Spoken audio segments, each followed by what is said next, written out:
Fala galera, beleza? Bom demais? Bem-vindos mais uma vez. Meu nome é Renato e hoje, galera, sexta-feira, dia de Sextas Sinistras, nosso quadro voltado a materiais voltados mais ao sobrenatural, ao terror, ao suspense, horror cósmico, ficção científica. E hoje, galera, eu vou estar, enfim, trazendo um material que venceu a enquete, que eu coloquei na aba posts, pedindo para vocês darem uma força para escolher o material que seria resenhado. Acabou que eu, pela minha empolgação e por estar com a história fresca na cabeça, tudo, eu resolvi fazer a do 13, volume 1, na semana passada, mas hoje, enfim, eu trago o vencedor da enquete, que foi o Monstro do Pântano do Inferno Verde, material que conta com o roteiro do Jeff Lemire, a arte do Doug Monk e as cores do David Barron, mostrando aqui uma edição capa dura, papel couché colorido.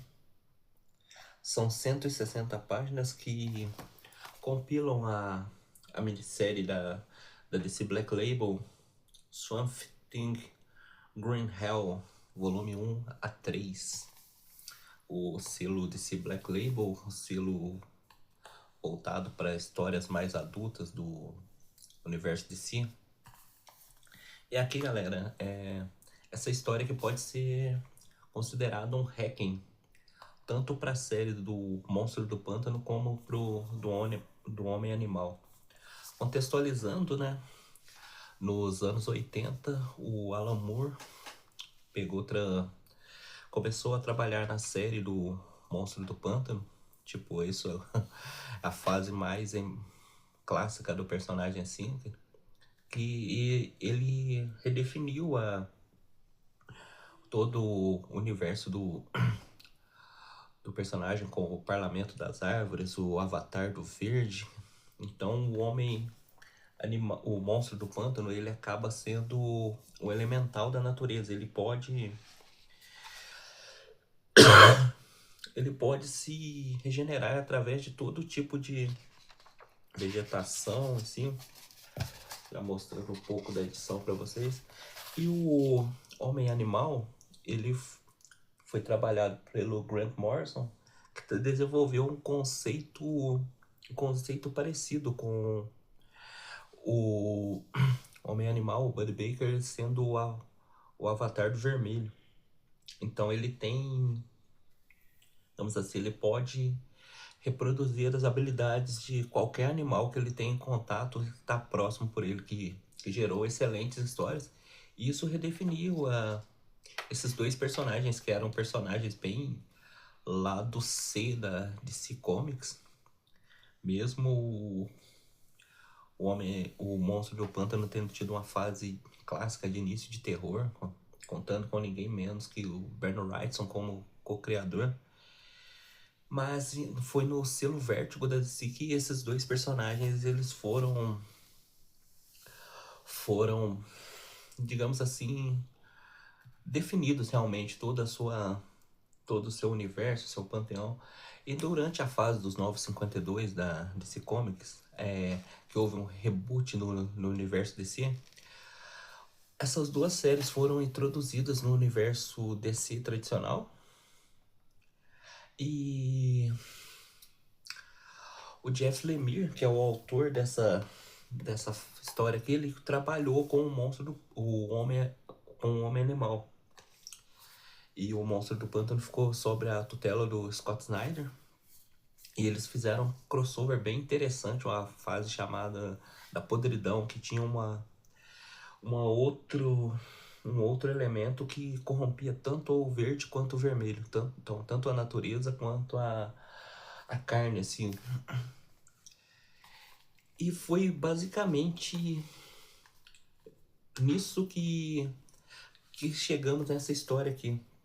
Essa história que vai remeter a todas essas séries. Aqui nós vemos um futuro aqui. onde tem um cara com a sua filha. Estão pescando, lutando pela sobrevivência.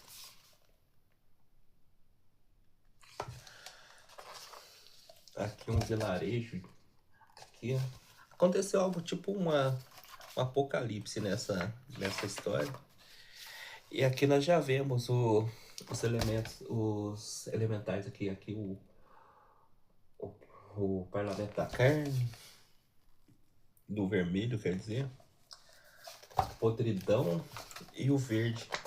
E nessa história eles definem que tá na hora da humanidade ser eliminada, porque eles já corromperam demais a vida na Terra. É um quadrinho com uma mensagem ecológica bem interessante. Mandaram um novo avatar do verde para fazer isso. O homem animal, o monstro do pântano, já mostrando aqui um pouco da arte. O monstro do pântano ele já retorna também nessa história para lutar pela humanidade. Mas o que acontece? O parlamento do verde lá, eles simplesmente tiram todos os poderes dele. Ele tá bem enfraquecido. E vemos também a participação de outros personagens do universo de terror da DC, como Constantine. O Desafiador também vai aparecer em uma parte. Aqui o Monstro do Pântano. E o Constantine aqui a gente vai ver até um sacrifício dele no final, cara, pra ajudar nessa história. Por isso que eu falo, esse aqui é um hacking pra, digamos assim, de muitos personagens da parte mais de terror, sobrenatural da DC. Aqui também nós vamos ver o avatar do vermelho. Não é o Buddy Baker mais, o Homem Animal, mas sim a sua filha, a Maxine. Ela até procurando aqui, ó.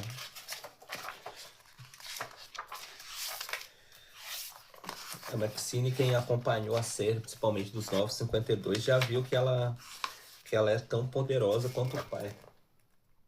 Aqui uma parte dela mais feral. Então ela se une ao monstro do pântano e ambos decidem atacar tanto o verde quanto o vermelho. Já dá um basta, né, nessa história. Então acabam se voltando contra aquilo que eles representam, que eles são os elementais. Não vou falar muito para não dar mais spoilers, mas aqui já dá para ver que a arte é bem dinâmica. O desenvolvimento aqui detona. É um quadrinho assim que faz muitas referências ao universo clássico da Vertigo, cara. Pô, tem uma cena do Constantine no inferno encontrando com um daqueles dos demônios lá que ele enganou no Hábitos Perigosos. Cara, e eu falo pra vocês, o Jeff Lemire que dá um show, cara. Conseguiu unir todos os elementos clássicos dessas séries. Mesmo os personagens que apareceram assim como coadjuvantes têm a sua importância na história, como Constantine, o Desafiador, digamos assim, a Liga da Justiça Sombria, que muita gente abominava, mas eu curtia pra caramba nos 952. O quadrinho tem bastante gore, então não é sinceramente uma obra-prima na minha visão, que muita gente tá deixando passar batido. Não tem aquele clamor, assim, pouca gente falando, mas um quadrinho de terror de primeira linha, trazendo essa homenagem aos clássicos da Vertigo, também a série dos personagens aqui do Monstro do Pântano e o Homem Animal dos 952, que são excelentes. Acho que ouso dizer que são os melhores materiais daquela linha. E é Jeff Lemire, né, cara? O cara é um gênio, não tem jeito. Então é isso, galera. Essa é a dica de hoje. Monstro do Pântano, Inferno Verde. material eu recomendo demais. E um dos melhores títulos da DC Black Label, cara, que lançou muita coisa boa, mas também muita bomba, cara. Mas felizmente a Vertigo tá de volta, quem sabe novas séries assim com essa pegada não retornam. Então é isso, galera. Peço humildemente mais uma vez que deem uma oportunidade ao canal. Se inscrevam, deixem um like, compartilhem com seus amigos, compartilhem nas suas redes sociais. Mais uma vez, muito obrigado a todos pela força. Deus abençoe e até a próxima.